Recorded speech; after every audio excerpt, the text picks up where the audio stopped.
The day I got the keys to my first home, I also got served with a lawsuit. No warning, no call, just a knock at the door, a manila envelope, and the shaky hand of the process server whispering my parents' names like a curse. "You're being sued by your family." I didn't flinch. I just nodded, took the envelope, and slammed the door shut. Behind it, silence. No cheers, no flowers, no congratulations, just betrayal breathing down my neck. I'd started working at 15 not for pocket money or fun, but because someone had to keep the lights on while every emergency dollar got funneled into my sister's violin lessons, therapy dogs, and yoga retreats. She was the fragile genius. I was the one holding everything together. I juggled part-time jobs, double shifts, and finals week with a mop in one hand and equations in my head. I never asked for help. Paid for my textbooks and roll quarters, ate canned beans while she posted brunch selfies from Paris. Still, I stayed quiet. I thought loyalty was love. I thought one day they'd see me. When I finally got into university, I didn't tell anyone until every cent of tuition was paid, my money, my scholarships, my late-night gigs, my teaching assistant paychecks. I built my future brick by brick while they poured everything into keeping my sister's fantasy alive. "Someday she'll thrive," Mom would say. I just needed to sacrifice a little longer. The turning point came in a 46-second voice memo, an accident. My sister meant to send it to her friend but sent it to me instead. I mean, yeah, they think she's doing all this for herself. But come on, we all know she's just our backup plan. Why else keep her around? Then laughter. At the end, faintly, my mother's voice, "She'll be fine. She always is." More laughter. Louder this time. I listened 3 times, then deleted it. Not because I forgave them, but because I finally heard the truth and I didn't want them to know I knew.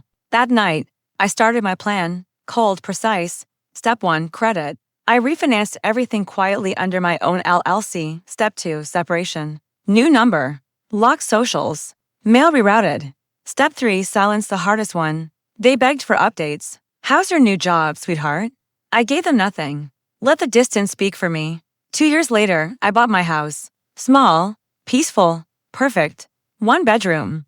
No room for guests. When I didn't tell them, they took it personally. When I didn't invite them, they took it as betrayal. Turns out, independence feels like an attack to people who thought they owned you. The lawsuit said I'd stolen her future, that my down payment should have gone toward her master's in healing arts, that my success was supposed to serve the good of the family. They said I had a moral duty to keep giving, as if I were a trust fund, not a person. But moral obligations only exist when there's mutual respect. And I ran out of that the night I realized I was just their backup plan. I hired a lawyer not because I thought I'd lose, but because I wanted the truth to hurt. We countered with defamation, emotional distress, financial harassment. I filed a motion to freeze the remaining joint accounts. Turns out my name was still attached. They were planning to drain them soon. I beat them by 6 hours. Court was cold and clinical. My lawyer was ruthless. She read their text out loud. "We need her to think she's doing this for herself. Don't guilt her to heart.